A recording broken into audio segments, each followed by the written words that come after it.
Good morning students. 11वीं वाले बच्चे, सिद्धि हिंदी विद्यालय के इस ऑनलाइन क्लासेस में आपका हार्दिक स्वागत है।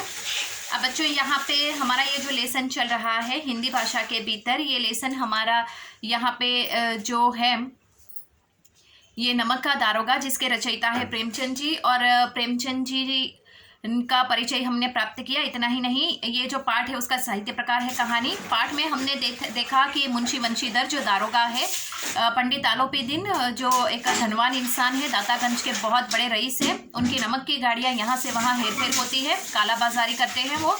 आखिरकार आलोपी दिन को हिरासत में ले लिया जाता है, कोर्ट में जाते हैं, न्याय की बात होती है तो यहाँ पे लक्ष्मी जीत जाती है। सत्य अर्थात ईमानदारी जो होती है यहाँ पे कोर्ट के दायरे में हार जाती है। मुंशी वंशीधर परेशान हो जाते हैं, उनको ऐसा लगता है कि सत्य जो है, सत्य की यहाँ पे कोई वैल्यू नहीं है, ऐसा वो समझते हैं। और आखिरकार एक हफ्ते के बाद यहाँ पे उनका जो नौकरी है, उनकी जो नौकरी है, दारोगा पद पे वो रहते थे, तो वहाँ से भी उनका तबादला हो जाता है, तो उनको नौकरी छोड़नी पड़ती है। अब बेटा घर पे बैठ जाता है, तो दारोगा यहाँ पे मुंशी वंशीधर जो है, उनके पिताजी ने जो उनको सीख दी थी वो यहाँ पे मतलब वो उस सीख पे नहीं चले और वो सब बेकार चला गया, ऐसा समझ के यहाँ पे सब अपने अपने भाग्य को कोसते हैं।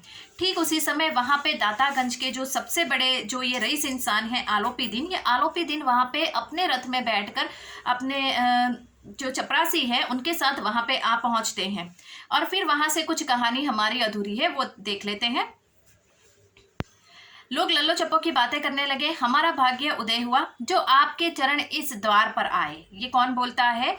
मुंशी वंशीधर के जो पिताजी है, जो बूढ़े इंसान है, जो पहले मुंशी का काम करते थे, ये पंडित आलोपी दिन से कहते हैं कि आप हमारे घर पे आए तो समझ लीजिए कि हमारा तो जैसे भाग्योदय हो गया।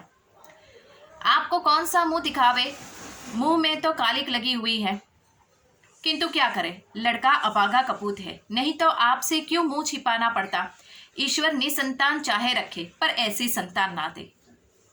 अब यहाँ पे क्या हुआ देखिए, यहाँ पे जो पंडित वंशीधर है, पंडित वंशीधर यहाँ पे जो है, तो उनके जो पिताजी है यहाँ पे, तो ये जो वंशीधर के पिताजी वो अपने बेटे को कोसते हैं, वंशीधर को कोसते हैं। क्यों? क्योंकि वो दारोगा पद पे थे और उन्होंने आलोपी दिन के साथ जो किया वो व्यवहार बहुत ही अलग था। उनको हथकड़ी पहना के उनको लेकर गए, तो ऐसा उनको नहीं करना था। इसके लिए यहाँ पे ये माफ़ी चाहते हैं। कौन? पंडित आलोपी दिन से कहते हैं उनके पिताजी वंशीधर के कि भाई भगवान हमें निसंतान रखे, कोई संतान ना दे, लेकिन ऐसी संतान ना दे, क्योंकि उसने जो आपके साथ किया है उसे देखकर तो हमें ऐसा लगता है कि हम कहीं पे मुंह दिखाने के लायक नहीं है, आपके सामने खड़े होने के लायक नहीं है, ऐसा समझते हैं वंशीधर के पिताजी। आलोपी दिन ने कहा, नहीं भाई साहब ऐसा ना कहिए। मुंशी जी ने चकित होकर कहा, ऐसी संतान को और क्या कहूँ। आलोपी दिन ने स्पष्ट कहा कि नहीं, आप ऐसा मत बोलिए, आपकी संतान तो बहुत अच्छी है, आपका बेटा बहुत अच्छा है, आप उसके बारे में ऐसा ना बोले। लेकिन वंशीधर के जो पिताजी है वो कहते हैं कि ऐसा ना कहूँ तो क्या कहूँ, क्योंकि संतान ही ऐसी है मेरी, जो किसी मतलब जिसको किसके साथ कैसा व्यवहार करना है वो भी उसको नहीं पता है।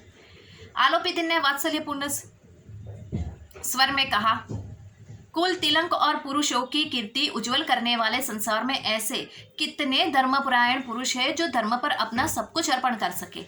आलोपी दिन ने बहुत अच्छी बात बताई कि आप मुझे बताइए कि ऐसे संसार में कितने इंसान ऐसे होंगे जो धर्म के नाम पे अपना सब कुछ त्याग देने के लिए तैयार हो जाते हैं, न्योछावर हो जाते हैं। आप हमें ये बताइए, ऐसे संसार में ऐसे इंसान बहुत कम देखने को मिलेंगे, अर्थात ऐसा कहिए कि बिल्कुल नहीं देखने को मिलेंगे। संसार में ऐसे इंसान कहीं नहीं देखने को मिलेंगे जो इतने ईमानदार है, इतने अच्छे हैं, इतने सच्चाई के राह पे चलने वाले इंसान है।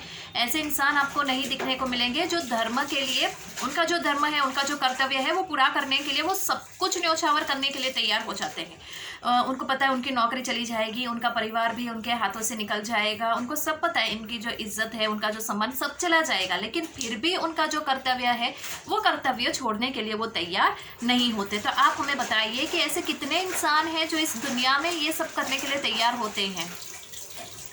पंडित आलोपी दिन ने वंशीधर से कहा, दारोगा जी इसे खुशामत ना समझिए, खुशामत करने के लिए मुझे इतना कष्ट उठाने की ज़रूरत न थी। उस रात को आपने अपने अधिकार बल से मुझे अपने हिरासत में लिया था, किंतु आज मैं स्वेच्छा से आपकी हिरासत में हूँ। मैंने हजारों रईस और अमीर देखे, हजारों उच्च पदाधिकारियों से काम पड़ा, किंतु मुझे परास्त किया तो आपने। परास्त यानी हरा। मैंने सबको अपना और अपने धन का गुलाम बनाकर छोड़ दिया। मुझे आज्ञा दीजिए कि आपसे कुछ विनय करूं। अर्थात यहाँ पे आलोपी ने कहा कि मैं आपकी खुशामद कर रहा हूँ, ये आप बिल्कुल मत समझिए वंशीधर जी, मैं तो आपकी अच्छाई के बारे में बता रहा हूँ। आप में जो गुण है वो गुण की बातें मैं आपसे कर रहा हूँ।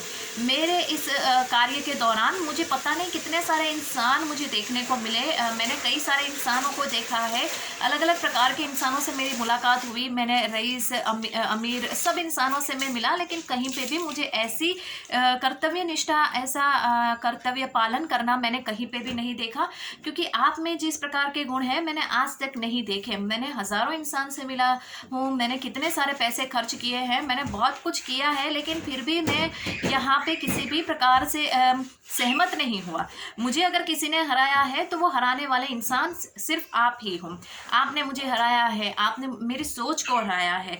जैसे कि यहाँ पे मैंने आपको बताया कि पाठ की शुरुआत में ही हमने पढ़ा कि आलोपी दिन को लक्ष्मी पे ज़्यादा विश्वास था, यानी धन के बलबूते पर उनको ऐसा लगता था कि संसार की सभी चीज़ों को खरीदा जा सकता है। क्यों? क्योंकि यहाँ पे उनकी ऐसी सोच बन गई थी। और दूसरी एक वस्तु कि उनको भी ऐसे उनके परिचय में बहुत सारे ऐसे इंसान आए होंगे जो पैसों के दम पे बिक जाते थे।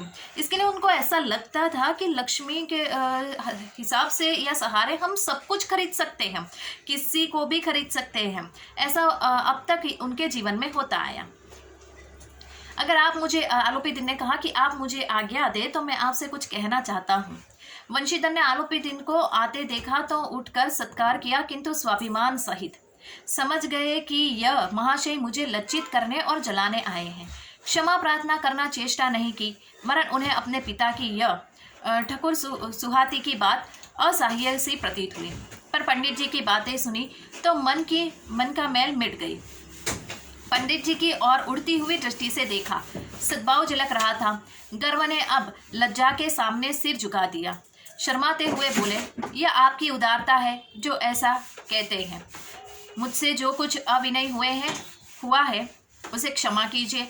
मैं धर्म की बेड़ी में जकड़ा हुआ था, नहीं तो वैसे मैं आपका दास हूँ। जो आज्ञा होगी वो मेरे सिर माथे पर होगी। अब यहाँ पे वंशीधर जो है वो वंशीधर खड़े होते हैं और पंडित आलोपी दिन को देखते हैं और ये समझते हैं कि मेरे घर पे इतना बड़ा इंसान जिसको मैंने हथकड़ी पहनाई थी वो इंसान आया है, तो ज़रूर मुझे मेरी दुर्दशा को देखने आया होगा, मुझे लज्जित करने आया होगा, मुझे शर्मिंदा करने आया होगा। इसके हिसाब से ही आया होगा, वरना वो कुछ अच्छा तो सोच के नहीं आए होंगे मेरे घर पे। और फिर वो खड़े होते हैं, वंशीधर उनको क्षमा प्रार्थना करना चाहते हैं। वैसे तो वो नहीं करते, लेकिन यहाँ पे क्या है, उनके पिताजी को देखकर यहाँ पे वो इतना भी नहीं झुक जाते हैं कि चलो मेरे पिताजी को दिखावा करना है या अच्छा दिखाना है, इसके लिए मैं यहाँ पे इनको हाथ जोड़ूँ, प्रार्थना करूँ, विनंती करूँ, ऐसा भी मुझे नहीं करना है। लेकिन वो खड़े होते हैं और क्षमा प्रार्थना करते हैं और कहते हैं कि मुझे माफ़ कीजिए, मैं जो अपने पद पे था मुझे वो कर्तव्य निभाना था, इसके लिए मैंने आपके साथ इतनी बदसलूकी की, वरना मैं तो आपका एक सेवक ही हूँ। आप जिस प्रकार से कहते मैं उसी प्रकार से करता, लेकिन मैं धर्म के बेड़ियों में जकड़ा हुआ था। आलोपी दिन ने विनंती भाव से कहा, नदी तट पर आपको मेरी प्रार्थना नहीं स्वीकार की, किंतु अब स्वीकार करनी पड़ेगी। अब पंडित आलोपी दिन वापस वही रट्टा लगा रहे हैं कि नदी के किनारे तो आपने मेरी बात, जिसको मैंने कहा, आपने मानी नहीं रिश्वत देने की बात, लेकिन अब मैं आपके सामने वही बात लेकर आया हूँ कि अब तो आपकी नौकरी नहीं है और आपको अब मेरी बात यहाँ पे स्वीकार करनी होगी। अब यहाँ पे बच्चों किस प्रकार से मतलब वापस वो जिद करने लगे। पहले तो वो दारोगा पद पे थे, इसके लिए वो उनको क्षमा प्रार्थना करते थे, मतलब उनको यहाँ पे कहते थे, उनको रिश्वत देना चाहते थे। लेकिन यहाँ पे तो अब दारोगा पद पे नहीं है, अब तो कोई परेशानी नहीं है, अब तो कोई दिक्कत नहीं है, लेकिन फिर भी आलोपी दिन यहाँ पे रिश्वत देना चाहते हैं।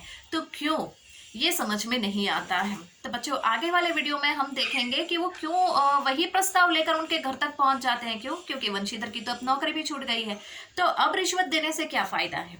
ठीक है, तो उसके पीछे का जो ये जिसे हम कहते हैं ना छुपी हुई बात, वो छुपी हुई बात कौन सी है वो आगे वाले वीडियो में हम देखेंगे। अब तक यहीं पे रुकते हैं, आगे एक वीडियो में हमारा पाठ हो सके करीबन खत्म हो जाएगा। उसके बाद हम स्वाध्याय की चर्चा करेंगे। स्वाध्याय की चर्चा करेंगे तो वो आपको अपनी कॉपी में लिखना पड़ेगा। तब तक के लिए थैंक यू।